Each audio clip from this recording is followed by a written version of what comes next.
Ladies and gentlemen, it's a pleasure to receive you for our special week on Clarisse iFX. And today we receive a really good artist. I really love your work, man. It's Emilis Baltrusaitis. He worked at DNEG, if I don't mistake, and right now you work at Framestore, London. So, how are things, man? Oh, I'm okay. Me too. I think in the same situation as everyone, sitting at home. Yeah, you're working remote right now. Yeah. For maybe 2 months, 2.5 months now. Yeah, like every artist. Yeah, I think so. I think it's I don't know personally of any studios that are open, but No. Yeah, it's quite the change, I think. Sometimes I work with Territory Studio at London, and it's the same case. Every people work remotely. Yeah, it's quite interesting because before this, I was sort of thinking, oh, it'd be cool to work remotely and try that and see how that works out. And it's the universe went, okay, here you go, try this. And what's your daily right now? So what's my sort of daily schedule, or globally you stay at home and that's it? That's it. I mean, occasionally I go to the shop when I'm feeling adventurous. Sometimes to the balcony, but our balcony faces north, so don't even get the sun, sadly. Just have to sit at home and be angry that it's actually good weather. In UK, every shop, it's closed, I think. Apart from supermarkets, I think maybe some corner shops are open, but apart from that, it's everything is locked down. I guess, people are starting to go outside and walk around and whatnot, but not much is it difficult for studio, for the lockdown, to work remotely? Yeah, for sure. Many issues. I mean, just the speed with which I think probably every studio had to relocate to work from home and, figuring out systems to have artists work on Linux, work on Windows. That's difficult, as well as just color, accuracy on monitors. Yeah, because like the color of your screen is different. Yeah. Okay. So today you present a really cool breakdown. Your project is called Monsoon. You also sell this kind of course in Gumroad, in what's the name? The Chinese site. Yui. I've been calling it Yahoo, but I could be absolutely wrong. Absolutely no problem. So first, what's your main career? You are, I think, an environment artist, digital matte painter. My main, I think, profession has mostly been over the last few years digital matte painter, but it's kind of weird because it's a little bit of a blurry sort of line now between what is actually digital matte painting, what's being an environment 2D, because there are so many techniques, both 2D and 3D, and then working at a studio, you do bits and pieces of concept art just as part of your normal work, and then usually end up doing that shot or maybe similar shots later on, so it's all kind of tied together. But yeah, primarily I paint pictures. And you work, I think, for Pacific Rim. I did Pacific Rim 2. How long ago was this? Maybe a couple of years ago. At DNEG? Yeah. It was a huge project. A lot of fun, not a lot of time. But I think considering sort of the conditions in which we were working in terms of just the deadlines, I think we did a pretty cool job. And it was, every shot was some huge robot crashing into a building, putting a kaiju through a building, and on other shows it would be like a hero shot, and on that show it was like, okay, here you go, quick, do whatever you think you can to like make the shot look good. So it was quite a lot of fun. And when you work for a studio, for example, for Pacific Rim, what did you do on Pacific Rim? Also the digital matte painting in 2D? Yeah. So for that there was a big sort of city battle. I think that was the main sequence I think we worked on for a while, and we received, well, there was, at the time at least, it was quite separate at DNEG in terms of the environment department and the matte painting department. I mean, still working very closely together, but we had like a procedural city that was done, and then we matte painters were just taking every shot and projecting on every building to do sort of post texturing and that kind of thing. You project your matte painting in Nuke. With rough geometry. So either on rough geometry or now studios have a lot of tools to project on the position path, that kind of thing. So that was actually DNEG's first test at doing things that way without having to load in huge geometries into Nuke, just being able to paint on the render. Of course. And you paint when you paint on a bad painting. I think you need also to respect also the position of your structure. So yeah. I mean, you paint frame by frame, or did you paint with projection on the projection texture? Yeah. So just every shot you take 1 or 2 frames, start, beginning, beginning, end, perhaps middle, and you just paint on that frame, project, paint on a different frame, project. Find the best frame for every angle or every structure in your shot, and do it that way. And you work in industry since 5 years, if I'm not mistaken. Yeah, I think so. I think it'll be 5 years in about a month. Somehow still feels like I'm very much a beginner at the start of my career, but now that I look at it, it has been 5 years now working as a mud painter. And but I think you started a pretty good career with your work. It's very hard to sort of gauge your own progress without doing personal work sometimes, because you just work day to day, and then you occasionally do something for yourself and go, oh wow, that's an improvement. You start also to work with Clarisse iFX. Yeah. When did you start to work with this software? I think maybe 3 years ago. It's hard to tell. 3 years, good. Clarisse is used as, or at least when I was at DNEG, it was used as the sort of main look dev rendering package. Okay. For scattering, etc. Now you discover this program in DNEG, but I think DNEG is the first user on Godzilla. Maybe. I know that a couple of other studios picked it up, but I don't think to the same extent that DNEG had. Yeah. I think they were doing what was Insurgent or Divergent. I think that might have been also one of the first movies that they used it on. And from my understanding, they I don't know, developed it in conjunction with, well, not in conjunction, but they gave a lot of feedback to Isotropics to improve it, from my understanding, from what I remember. And first, so it was sort how of did you learn Clarisse iFX? With a tutorial on Isotropics, or?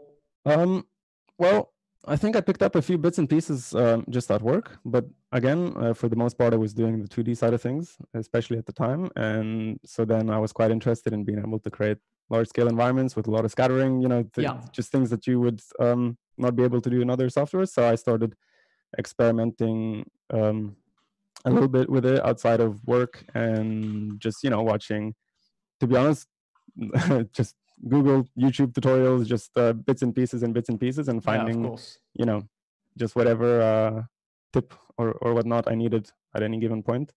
I think the main point is to practice.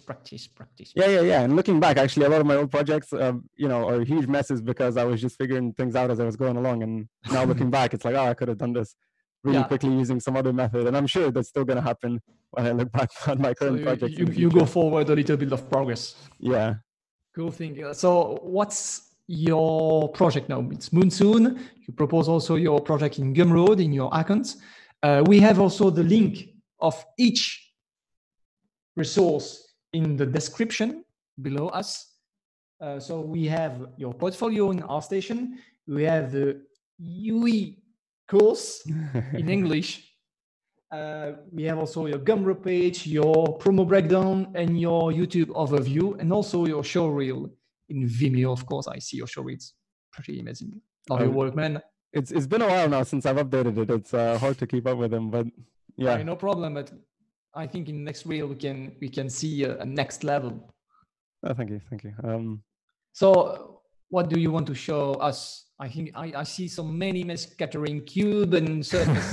Clarisse. Yes, I found my old files for that I did originally. Okay.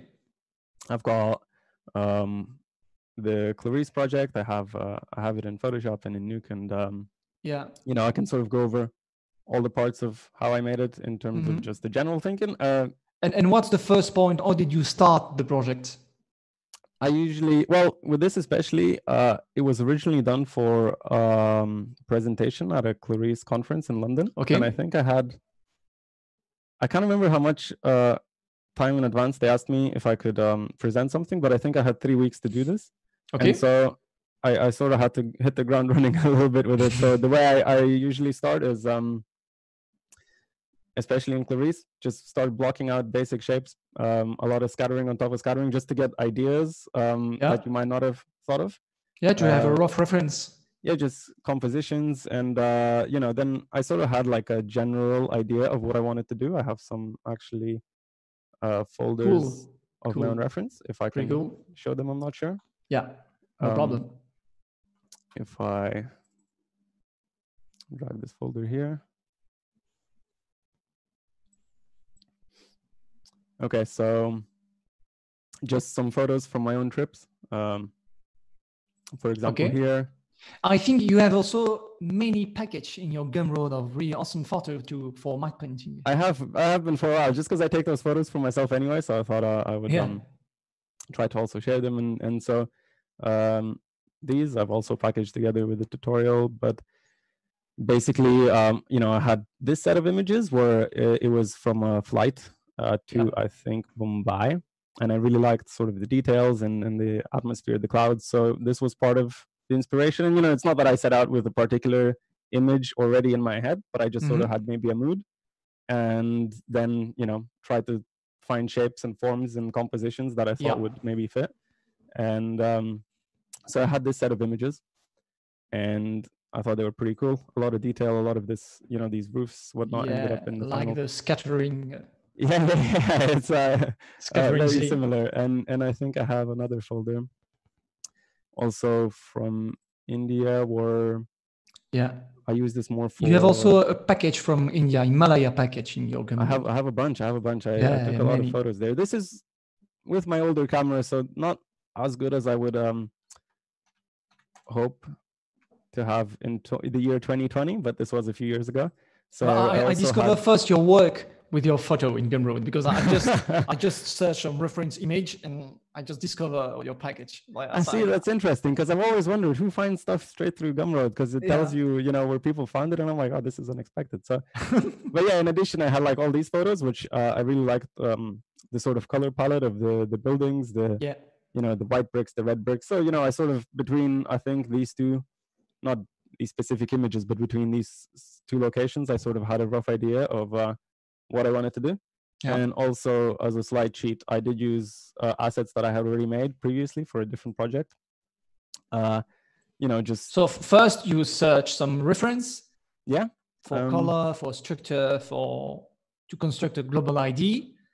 And I think, did you proceed a little bit stuff on Houdini for this kind of composition?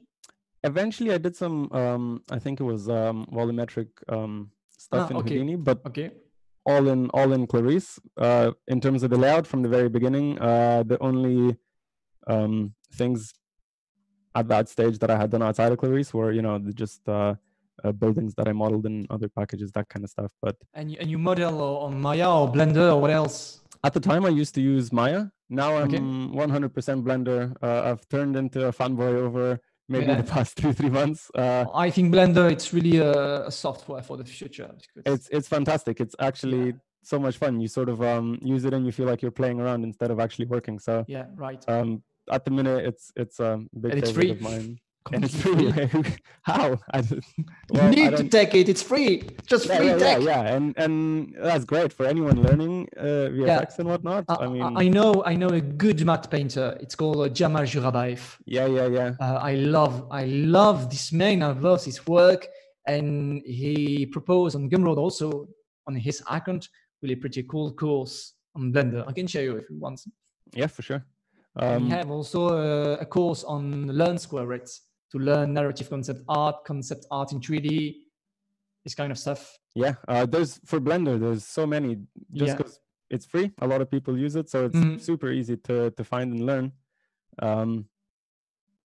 But yeah, so I've just got these buildings. I think at the time, actually, I used some kit bash pieces that I had from some pack I had bought 5 years ago that I was using for quite a while, you know, just sort of. From Kitbash 3D?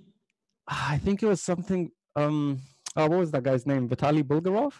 Vitaly Bulgarov. I love this artist. Yeah, well, I think it's one of the best modeling arts of artists in the world. Oh, it's insane. So I think when I was in university still, I bought like one of his packs and I was using those same bits. The mega structure building. No, it wasn't. No? It wasn't. It was just the stuff he used to make his robots, but I would just scale everything up and I would be like, well, it's a building now. Put a building texture on it and it's sci-fi, don't I care think that it looks someone like want to exhaust pipe or see. whatever. I think Vincent van der Klauw want to see the reference of Vitaly Bulgarov. Vincent, I just share you now the link of Vitaly Bulgarov. Wait a moment.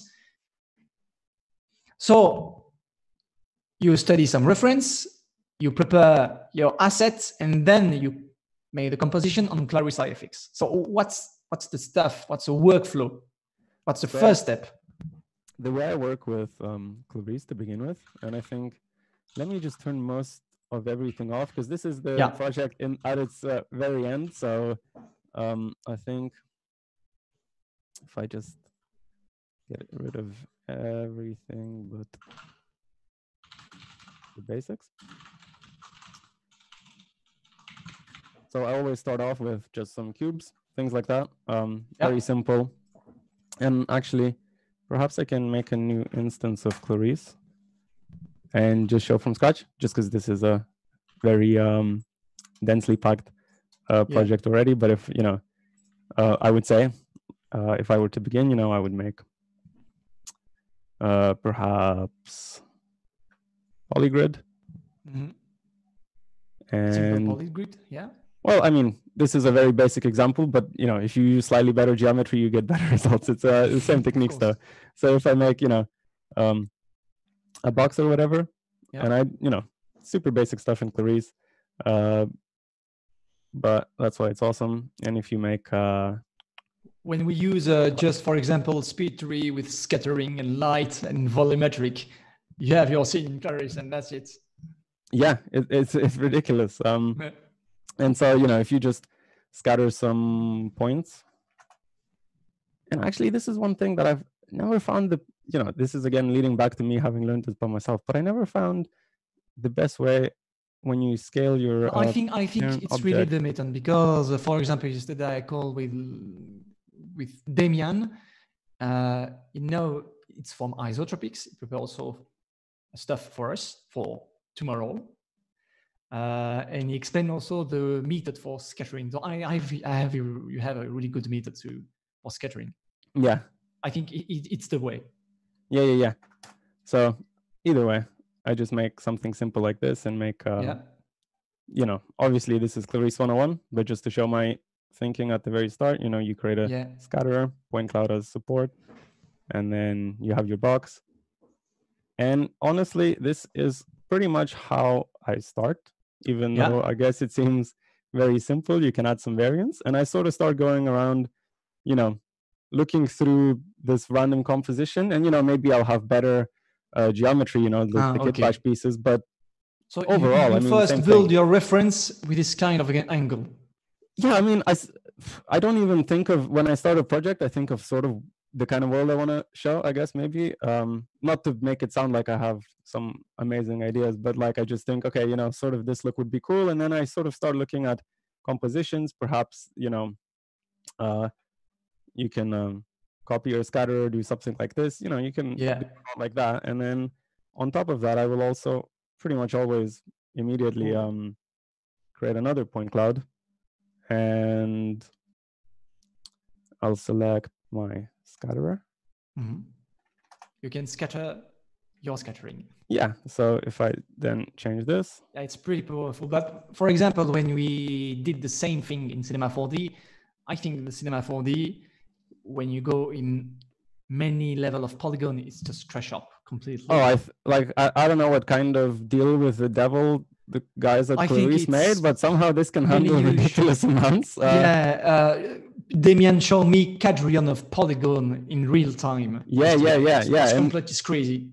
And sometimes you sort of take it for granted, you scatter and scatter and scatter, and then you kind of think, oh, my machine is now slowing down. Why? And then you realize you've scattered something on top of another thing 4 times in a row, and you've got, a quadrillion things.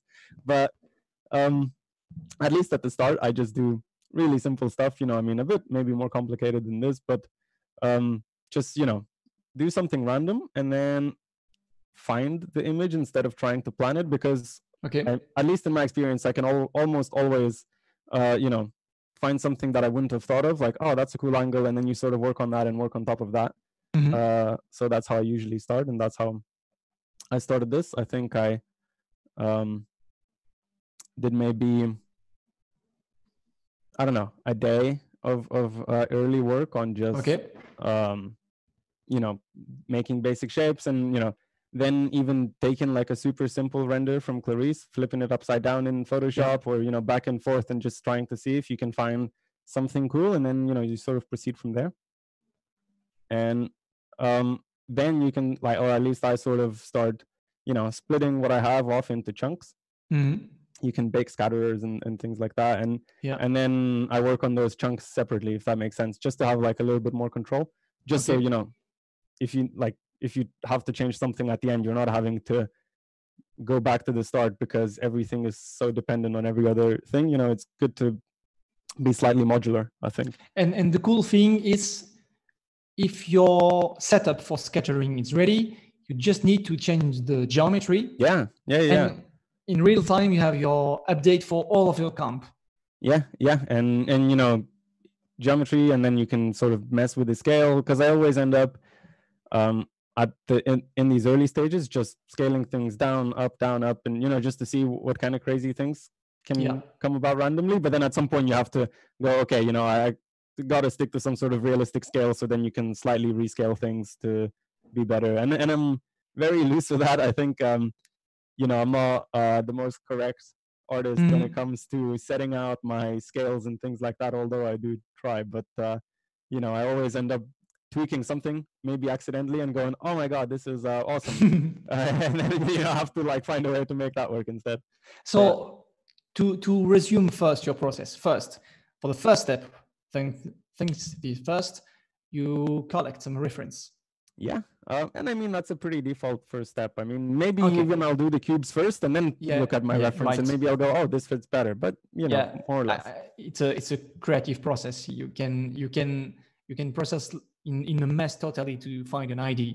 Yeah. The problem is with not having reference at the start is that it's too easy to sort of get lost and go off on one idea and then another and going, oh, this looks cool, and then you do anything, chase that, and you follow the white rabbit. It is the same process in studio, the same workflow to compose an image. On my end, I would say no, because I'm usually pretty much towards the end of the pipeline. So by the time I pick up a shot, usually there's already layout. They've already gone through previs, through the whatever layout department the studio might have, the cameras, and by the time I get something, it's usually like, all right, we need this to look real. Can you do like that final update before we eventually pass it to the comp? So it's kind of cool for me to do this at home, because at work it's much more of a stricter pipeline in terms of what everyone does. And sometimes because you need to respect the system. Yeah, for sure. And I mean, of course, if a studio has a project with 1,000 shots, you can't be having every artist experimenting to make everything. Yeah, of course, you need to respect the pipeline to structure to finish your shot in a specific way for the VFX artists.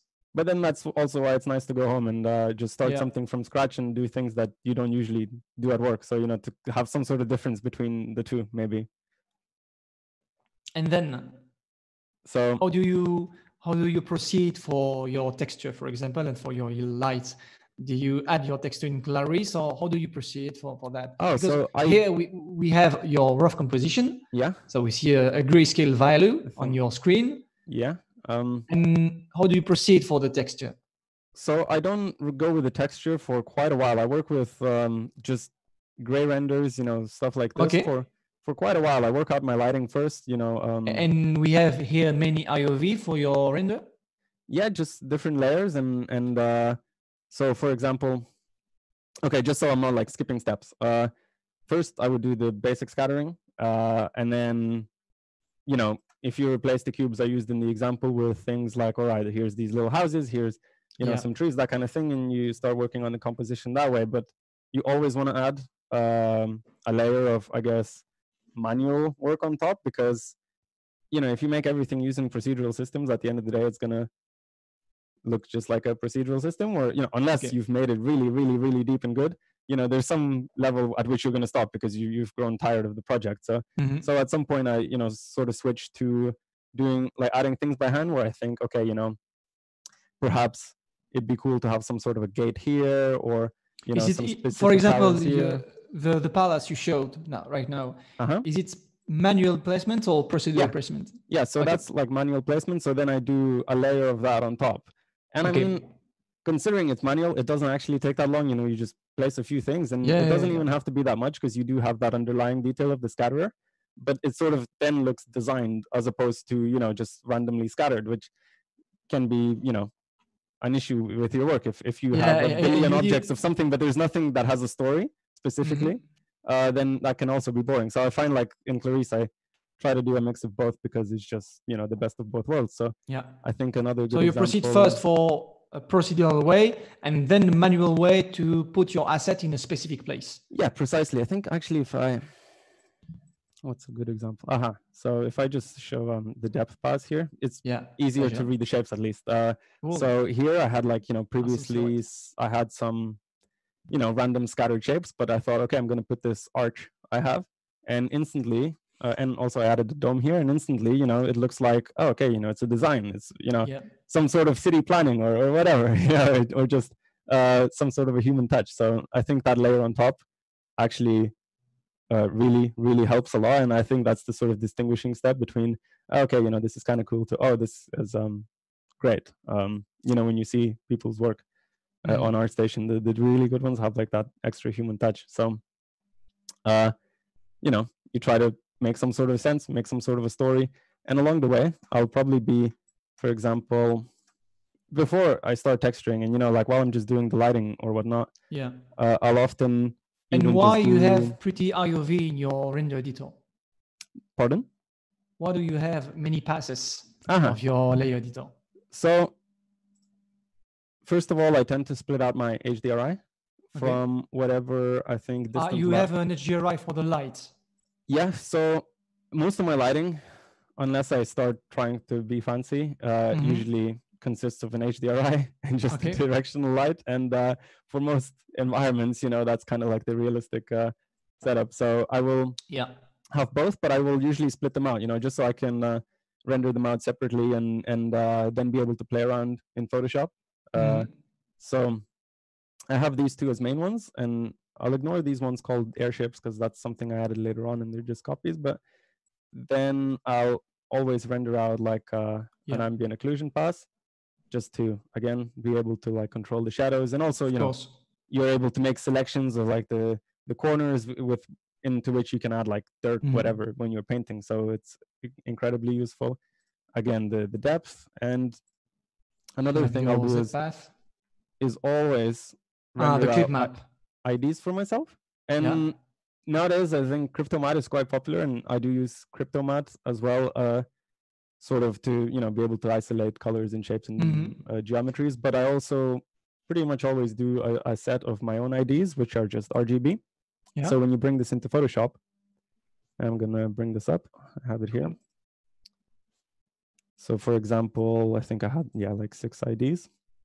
And sorry, this might take a second to load. I do have a lot of things open on the machine right now. Is it just a still frame here in Photoshop?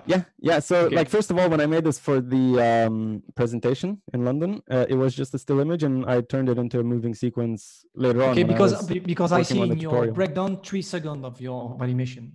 Yeah. Eventually I did that, but that was like a big extra step. And, you know, I'll go through that as well.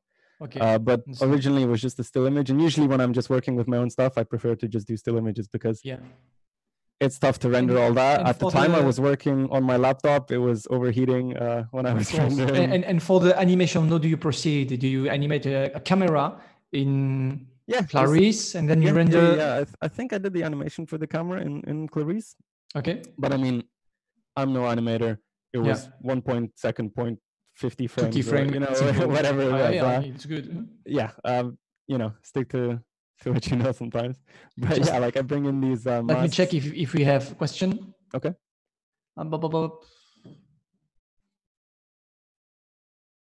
No, we have just a merci in French, of course.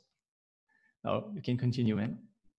So regarding like all these masks, you know, I do a lot of these using shading layers in Clarisse. It's very simple. You just, you know, you set up. And you can control your specific part of your image. Yeah, I think if I bring it up, I might have lost them and I don't want to waste the time, but you know, you can in a shading layer just set up these objects, the red matte material or emitter, green, blue. And the cool thing about that is, and why I think for me at least it's more useful than Cryptomatte when just working in Photoshop, is that with this I can just go into my channels and I can isolate them really easily. Okay. So, you know, for example, I want to do some work on, I don't know, these little green, I think it was balconies and stuff like that. I can just select the green and boom, I instantly have a mask for all of them. So then, you know, whatever work I do, I can do there. And so I use these in conjunction with, if I find the correct passes. Yeah, so I render out in the IDs in conjunction with these. What's this pass? So it's just a triplanar texture projected on everything. Yeah, with many texture inside on the. Okay. Yeah, so I think I can find it. So super simple. There's a couple of ways to do this in Clarisse, but you know the basics are that you take one texture, and here this texture is actually, I believe, this wall, or you know, one of these walls. Just you know, I think I took like a red brick texture and a white brick as a start, and you set it up to project on absolutely everything. And you know, by itself this looks strange, and obviously you can see the tiling, but then when you bring this into Photoshop, you can just use one of your masks and just select those objects and use that as an alpha for this specific texture. So if I just go way back and disable everything. So again, in Photoshop, I have the same setup that I do in Clarisse, more or less, you know, with split, you know, I've split out my lights and I have my environment base and I have my directional, right? And so between these two, I can sandwich in all of my triplanar textures with the masks. So for example, here, this is set to overlay. And I mean, again, a couple of different ways to do this. It's a painting? Well, sort of. I mean, it's sort of a blurry line because I get all of these out of Clarisse. And, you know, maybe you do want to do like a first texture pass where, you know, wood is wood and gold is gold, whatever, to get your initial render. But then I think it's extremely useful almost every time, at least for me, in order to create like large environments, to then render out these triplanars and apply them in Photoshop, because you can use these masks to switch back and forth. So for example, here I have this texture, and if I click on the mask, you can see I've selected, I think I use the normal pass here, you know, to apply this to the sides or apply this to the tops, that kind of thing, and we have them on top of each other. We have a question from Vincent van der Klauw. Can you tell something about the render time, and did you do some optimization? I mean, originally, no. When I was making the image, even if, you know, again, Clarisse can handle some ridiculous amount of polygons, so there's not much of an issue with that. But I don't think I did many optimizations because I was doing a single frame. You know, when you do a single frame, and I usually work, or at least on my old laptop, I used to work on 4K. Now I've given myself the luxury of 8K sometimes, but I used to work at 4K. So just you render out these lighting passes, and you know, they're a bit, I guess, expensive. They take a bit of time, but all of these triplanars, of which I render a lot, you know, you can just throw in all the textures you have, put them all in and render them one after another, and they all take like a minute to render. They're super quick because there's no lighting involved. They're very flat, and there is no animation. No animation, no lighting, is just a flat texture, as you can see here. So I mean, you can, you know, go for a coffee, render out like 10 of these, bring them all into Photoshop, bring in your IDs, and instead of then spending quite a while creating sophisticated shading networks in Clarisse, you can instead just do that in Photoshop really quickly. And this works really well for still images, especially. And so, yeah, I do, even the trees and stuff, I just bring in like a sort of green texture, apply it to certain things, another texture, apply it to certain things. And you mask also your texture with your cryptomat. Yeah, so I do a combination of that, and then a combination of maybe I put it in a group, put another mask, and just paint it in wherever. But if I, for example, turn this off, if I select this alpha, I can click Control I to invert it, and now I've got this texture instead applying to different walls. And maybe I'll spend like 1 or 2 days just getting something in to cover every pixel, and then I can sort of like start flipping things, playing around with things. And this is where you are able to just really get amazing accidents. Just, oh wow, who could have thought that these walls white are gonna look so much better than the red ones. Whereas if you were to do all that in your 3D package, you'd render one frame, then you'd render another. Whereas here you've got all the renders and you're just doing the comp. And you can do this in Nuke or whatever you want, but for sort of concept art, that kind of thing, Photoshop still works pretty well. Cool. So, I will throw all of these in. It's like, I think, not as a digital matte painter scene, but like a concept artist scene, because I think you are also a concept artist. What's the main difference of a digital matte painter and a concept artist? Well, I mean, professionally, digital matte painters will actually work on the shots for the whatever, movie, TV show, and will be part of the production towards the end of the pipeline, whereas the concept artist will usually be at the start of the pipeline. And they can, I wouldn't, I guess, officially count myself as a concept artist, but I guess the thing would be that like the art department, for example, at Framestore will do things at the start of the pipeline and do things pretty roughly, which will then get recreated by the different departments that are working on this properly. And then as a matte painter, like, we'll do maybe some passes of additional concept art of like, okay, we have this basic mountain landscape, whatever, but currently it's just some noise that we've rendered, it's super simple. It's just a basic thing out of Houdini or World Machine or Gaia, whatever. And hey, can you slap together some photos on top and a bit of a sky, and we'll have an image to present to the director. So like there's concept art in that regard. And then once you have that approval, then you can go, okay, let's actually clean this up. Let's zoom in 500%, make sure everything works nicely, and then that would be matte painting. Okay. So at Framestore, you work like a digital matte painter? Yeah, that's been my main profession. I think it's hard not to sort of find yourself doing bits and pieces of different things, but officially, yeah. And do you use also Clarisse at Framestore? No, Framestore currently uses mostly their own sort of heavily modified Maya as well as Houdini. Okay. But Clarisse currently just at home. Okay. But why you continue to work with Clarisse? Well, I think it's sort of very easy to get really cool results very quickly. And, you come home on a normal day that is not during lockdown. Imagine you come back from work on the metro or whatever, and it's 7 p.m. You only have so much time. So I don't want to feel like I'm working at home. I want to feel like I'm playing around at home. And that's why, Clarisse and Blender, that's a great mix for me, just because both are so quick. Okay. And it's free also, Clarisse, because we can use Clarisse in the non-commercial version. Yeah, no limitation. It's great. You can learn it really easily. Yeah, good thing. And can you tell us your main work at Framestore as a digital matte painter? Did you work on a film right now? Yeah, right now, I don't know if I can say what the movie is, but it's I think because we have your NDA. Yeah, it's honestly, I don't know where exactly the line is, but let's just say it's a production for Netflix that's gonna, I think, come out later this year. Cool landscapes. I'm gonna in 3D or just 2D?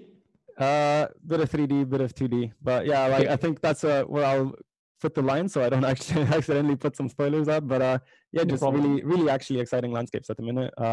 Previously at Framestore, I was on Bond. Before that, on His Dark Materials TV show. That was a big one for me at the time. When I originally joined Framestore, my first show was Hobbs and Shaw, the Fast and Furious spin-off, which actually I've worked on like 2 or 3 of them. I don't know, like there's so many of those movies. I worked on one previously at DNEG, and and then I had Framestore, and it was actually a cool one too, where it was a good mix of 3D and 2D. So it's quite good in that you get like a lot of variety. One show might be one sort of environment, and then you switch to another, and every couple of months. Then about your project, I think you use also Nuke. And what do you do in Nuke? So you use also your passes? Yeah, I think so. I have my old. Let me change the workspace to be on one screen. No problem. So I would say at work I use Nuke a little bit differently than I did here for the tutorial. At work it's either projections, slap comps, that kind of thing. Here I'm just sort of doing a bit of, I guess, CG comp, where I'm compositing the whole shot, but everything, I'm not doing projections inside of Nuke. From what I can remember, if you see a projection node, I might have forgotten. This was quite a while ago, so I opened this up a couple of hours ago, and I thought, oh god, I haven't seen the script in a long time. But I think what I did for this shot, and this is when I was making the tutorial version and projected it. Because you explain also your project and all of your technique for this project in your tutorial. In exhaustive detail. It was very much. But I think what I did, I did my comp of all the layers, and let me see if I've got the right frame. Because I think I've lost a lot of these vendors in the meantime when I had space on my PC. But similar to Photoshop, where I'll put together the lights, that kind of thing. And I think I had so first let me show this in Photoshop just so I'm going in a good I guess order. So on top of this, there is this layer that I have done, which I think is more of a pure now DMP over the top. It's not just our friend David Ratajzak say DMP artists used to do concept anyway in order to validate a mood or whatever. That's still a thing you do, like a bunch of versions of things. Thanks, David. A lot of things like this as well, so for example, you're a matte painter at a studio. This is what the CG looks like, perhaps that you get on your show, which is pretty cool already, but they say, okay, can we get another layer of detail? And so here I've actually with many details. A lot of these little things. And again, it goes back to these photos. So, I would just grab some chunk of this. And here in Photoshop, maybe if I even throw it in just to give a quick example. And this is, again, sort of part of that whole, using procedural techniques, using manual techniques. So if, I throw in something like this, I can, in the layer style, I can key out the shadows or something. And boom, I just have the rooftops, and then I can grab a chunk, put them somewhere. So it's a lot of that. And of course, you adjust the lighting, that kind of thing. With your mask also. I think this seems like a lot more work than it was, but as you can see in that just image that I just brought up from the airplane, you get a lot of this detail. So I just slapped a lot of it on. And then so I think the way I went around was I reprojected that in Clarisse on top. I think I actually put some cards. Again, the camera movement is not big, and that's why DMP is still used, in that you can get away with a lot of stuff. None of these are projected on good geometry. It's just cards. About the camera animation, we see many camera animation detailed from David, also Ratajzak. In our previous breakdown, he showed an alembic process between Maya and Clarisse. So he prepares camera animation into Maya and export on alembic version. So, but I think he did a rough scene on Maya with the camera animation, and he prepared the final shot in Clarisse. And I'll often do that as well, actually. If I can just bring up one of my other projects, it was something that, I think this was the first one where I started completely in Clarisse. But if I bring up something that I did right before, so for example, this I had made I think a few months previously. I did like some basic cylinders in Maya, I think at the time, and then once I thought, okay, there's some general composition here that looks cool, then I brought it into Clarisse. So whichever way you choose to do it, I still, like, for example, now some projects I'm working on, I do some basic layout in Blender, and then I'll just throw everything in Clarisse just so I have that freedom to, you know, really take it to the next level, I think, with the scattering. So regardless, here in Nuke, you know, I've got my details comped on, and it's in the tutorial I go to quite a lot of detail, but here I think it might be too long-winded. But then I basically do the same thing that I did in both, you know, originally the Clarisse layer editor. You know, here it's rough, and then in Photoshop I did it for the concept. Or you can, you know, if you're doing the full sequence, you can do it in Nuke, and it works great. And why do you play with Nuke? Because it's for the animation, for the final shot, it's just to process. For when I actually made the sequence. I mean, for this kind of CG compositing, I think you could probably do this in After Effects or other packages, but After Effects is more simple for the nodal. There is no nodal system. No, and at the start, layer logic. It's more complicated.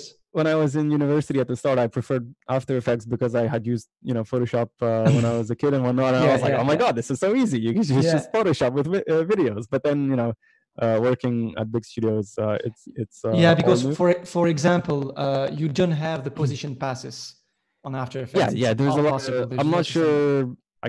I'm guessing there's ability to do projections and whatnot, but I'm not sure. No, there is no projection with geometry. You can use Element 3D, but it's not like a real projection.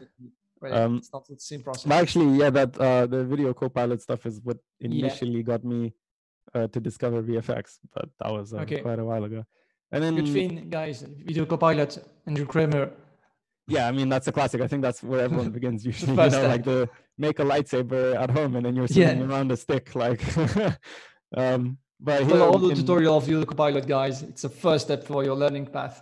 Yeah, but it's just, you know, accessible and cool, and it's good beginner stuff. But then I think Nuke is just super versatile, and so here I did like the comp, but I also did some stuff where, I mean, maybe in other scenarios it would be better to use some sort of effect setups for like all these waterfalls and stuff. But like, come on, I was working on a laptop. I don't have the rendering capabilities to, you know, first do the huge simulations, render them out. Save your machine. So what I was doing here, and we see a mini waterfall projected in a specific position. Yeah, so I'll have these projected, I think, on simple cards. But what I'll pretty much always do is do some distortions where you can, for example, I think for the perspective. Yeah, but also, you know, for adding some movement. Maybe that's not a good one. It's tough to remember. Let's see. No problem. Okay, yeah, maybe this one. You know, so these are all extracted from when I originally did the concept, but and where did you find this resource? It's just a video shot? Again, it's my own ref from quite a while ago. I had these, but then basically what I do here in Nuke is take this image and distort it with some noise. And, you know, I don't know how clearly this comes through, but, you know, I have some sort of movement, that kind of stuff. And you can actually play around with this quite a lot. You know, this was a big sort of experiment to me at the time, because I thought, okay, you know, I can, in a moving shot with a lot of stuff going on, I can fool people into thinking maybe that there's movement in the waterfall, but then I, missed things like that with distorting things with noise. Yeah. But then I thought, okay, could I make it seem that like people are moving? So here from my matte painting in Photoshop, I've extracted all the people. Okay. You know, just as a layer. And again, I just where did you find people? Google some photos of my own. It really does, like, I mean, these are, if you zoom in, completely rough. Yeah, they're rough, and you know, this is some dude with shorts. It doesn't fit in like this ancient futuristic Indian city, but I mean, at that distance, who cares? And I did a lot of the same thing.